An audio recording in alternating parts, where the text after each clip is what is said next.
নমস্কার বন্ধুরা, কেমন আছেন আপনারা সবাই? আমি ইতিকা অনেক দিন পর একটা বড় ভিডিও নিয়ে এলাম আপনাদের সামনে।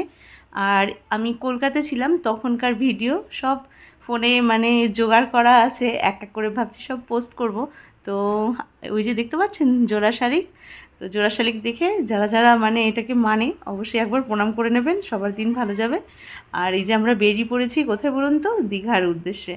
প্রতি বছরই যাওয়া হয়, একটু জাস্ট বেরিয়ে আনন্দ করা। এই বাড়ির অনেকেই ছিল, বাড়ির অনেকেই বলতে বড়দাদের ফ্যামিলি, আমার বড় ভাসুর ফ্যামিলি, আর আমাদের ফ্যামিলি, আর কয়েকটা পিছনেও কয়েকটা ফ্রেন্ডের ফ্যামিলি ছিল।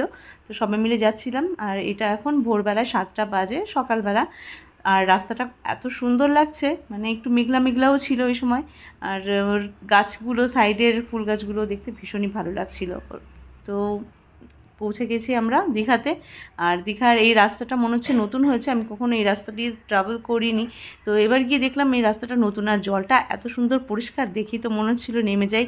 খুব সুন্দর লাগছিল দেখতে, চোখ ভরে দেখে নিলাম, একেবারে মন ভরে। দেখার পরেই আমরা ওখান থেকে এবার আস্তে আস্তে হোটেল খুঁজতে খুঁজতে চলে এলাম। আমাদের হোটেল বোধহয় আগে থেকেই বুক করা ছিল। তো এই যে হোটেলে আমরা ফ্রেশ ট্রেশ হয়ে বেরিয়ে পড়েছিলাম। এবার সমুদ্রের উদ্দেশ্যে সব চেঞ্জ করে নিয়েছিলাম, করে যে বেরিয়ে পড়েছি। ছেলেমেয়েরাও সবাই বেরিয়ে এসছে, আমিও বেরিয়ে পড়লাম। আর আমি বলছিলাম যে এত রোদের মধ্যে এবার আমরা সমুদ্রে যাচ্ছি। সারাটা রাস্তা এসেছি, মেঘলা ছিল, রোদ ছিল না। আর যেই আমরা একটু সমুদ্রে এখন স্নান করতে যাব, দেখছি কিনা ভালো রোদ বেরিয়ে পড়েছে, কিন্তু আকাশটা খুব সুন্দর লাগছিল দেখতে। আর এই যে সমুদ্রে চলে এসেছি। জলটা দেখে প্রথমে আমার এতটাই খারাপ লাগছে যে সেখানে কত সুন্দর, স্টার্টিংয়ের আসতেই রাস্তায় এত সুন্দর পরিষ্কার জল দেখতে পেলাম, আর এখানে এসে জলটা পুরো ঘোলা। দেখে তো নামার ইচ্ছাই হচ্ছিল না, কিন্তু মেয়েরা জোর জবরদস্তি করলো, টানাটানি করলো, তো নেমে পড়েছি। নামার পরে ভালোই লাগছিল, সবার সাথে একটু আনন্দ করে করে ফটো ভিডিও করছি। আর ভেবেছিলাম হাজব্যান্ডের সঙ্গে আর একটু ভেতর করে যাব সমুদ্রের, কিন্তু সেও চালাকি করলো। ফটো তোলার নাম করে সে তো বাইরে দাঁড়িয়ে আছে, সে বেশি ভিডিও ফটো করেনি। আমি পোজ দিচ্ছিলাম ফটোর জন্য, সে ভিডিও করছিল।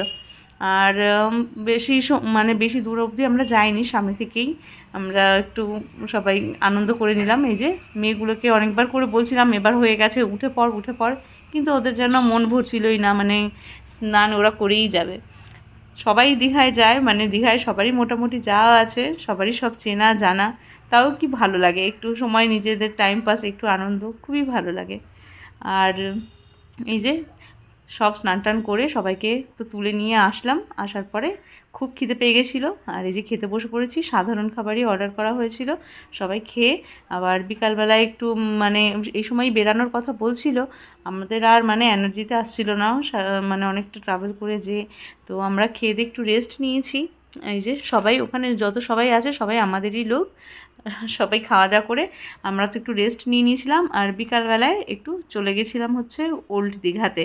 এই যে আরেকজন মুখটা কেমন দেখাচ্ছে খেতে খেতে। আর যাই হোক, খুব ভালো কেটেছিল দিনটা। এটা ফার্স্ট ডে, নেক্সট ভিডিও আরও আমি পরে এডিট করে আপনাদের সঙ্গে শেয়ার করব। তো এই যে ওল্ড দীঘা গিয়ে একটু চাট খেয়ে নিয়েছিলাম, খুবই ভালো লাগছিল। তো আজকের ভিডিও এই পর্যন্তই। আর অন্য ভিডিও আবার পরে নিয়ে আসবো আপনাদের সামনে। তো ভিডিওটি কেমন লাগলো অবশ্যই কিন্তু কমেন্ট করে জানাবেন।